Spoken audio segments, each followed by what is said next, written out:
हज़रत अबू बकर की पैदाइश 573 ईस्वी में मक्का सऊदी अरेबिया में हुई थी। हज़रत अबू बकर का असली नाम अब्दुल्ला बिन कहाफ़ा था। हज़रत अबू बकर की बेटी हज़रत आयशा रज़ी अल्लाह ताला अन्हा का निकाह हमारे प्यारे नबी रसूलुल्लाह सल्लल्लाहु अलैहि वसल्लम के साथ हुआ था। यहाँ तक हज़रत अबू बकर उन चुनिंदा सहाबियों में से थे जिन्हें रसूलुल्लाह सल्लल्लाहु अलैहि वसल्लम ने दुनिया में ही जन्नत की बशारत दे दी थी।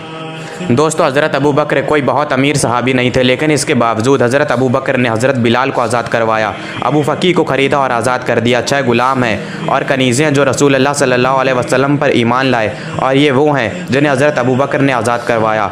और इसके बाद हज़रत अबू बकर के पास इतने दिनार नहीं बचे थे, और जब हिजरत का वक्त आया तो जो भी दौलत थी वो हज़रत अबू बकर रसूलुल्लाह सल्लल्लाहु अलैहि वसल्लम के पास ले गए, और घर में कुछ भी नहीं बचा।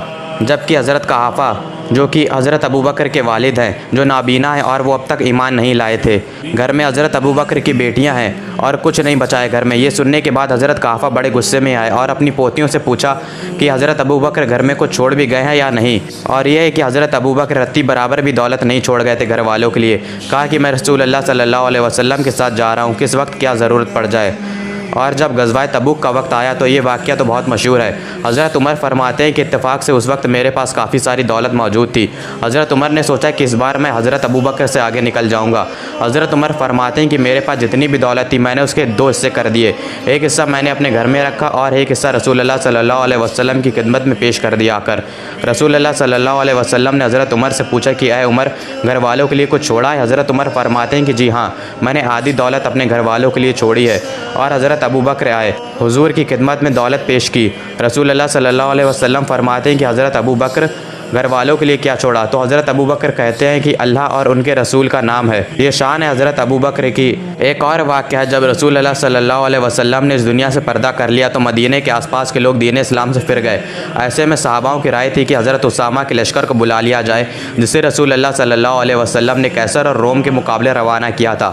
हज़रत अबू बकर ने फरमाया कि मैं उस लश्कर को बिल्कुल भी वापस नहीं बुलाऊँगा जिसे रसूलुल्लाह ने रवाना किया हो, चाहे मुझे कितनी भी आजमाइशों का सामना क्यों ना करना पड़े। और इस फैसले से मदीने में हो रही साजिशों ने अपना दम तोड़ दिया। दुश्मनों के हौसले पस्त पड़ गए और जीत इस्लाम की हुई। शान है हज़रत अबू बकर की, जिन्होंने उस लश्कर को वापस नहीं बुलाया जिसे रसूलुल्लाह ने रवाना किया था। दोस्तों, हज़रत अबू बकर को रसूल अल्लाह ने सिद्दीक़ के लक़ब से नवाजा था, जिसका मतलब है सच्चाई पर चलने वाला। हज़रत अबू बकर ने उन लोगों के खिलाफ भी जंग लड़ी जो खुद को नबी बताते थे, और इस जंग का नाम रिद्दा था। दोस्तों, ये जंग रसूल अल्लाह सल्लल्लाहु अलैहि वसल्लम के पर्दा करने के बाद हुई। वो लोग जो खुद को पैगंबर बता रहे थे उनका नाम मुसैलिमा तुलाया शाहजहाँ था। सबसे पहले हज़रत खालिद बिन वलीद को तुलाया से लड़ने के लिए भेजा गया, जिसमें हज़रत खालिद बिन वलीद ने तुलाया को शिकस्त दी, जो कि होना ही था क्योंकि कमान अल्लाह की तलवारों में से एक तलवार के हाथ में थी। और इस जंग को बुज़ाका की जंग के नाम से जाना जाता है।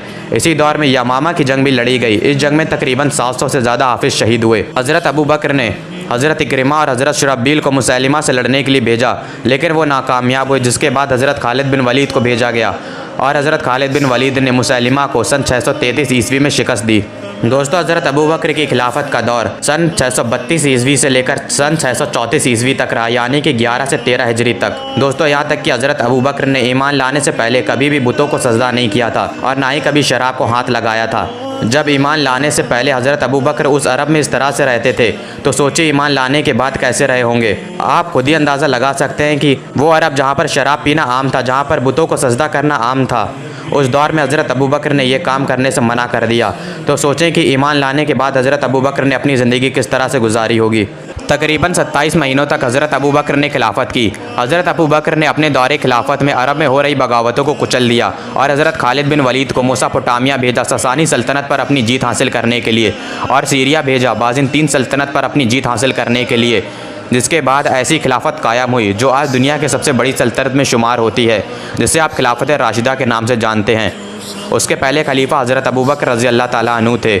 हज़रत अबू बकर ने सन 634 ईस्वी को मदीने में इस दुनिया से अलविदा कह दिया, और हज़रत अबू बकर की कब्र मुबारक मस्जिद नबवी में हमारे नबी के पास मौजूद है। और दोस्तों,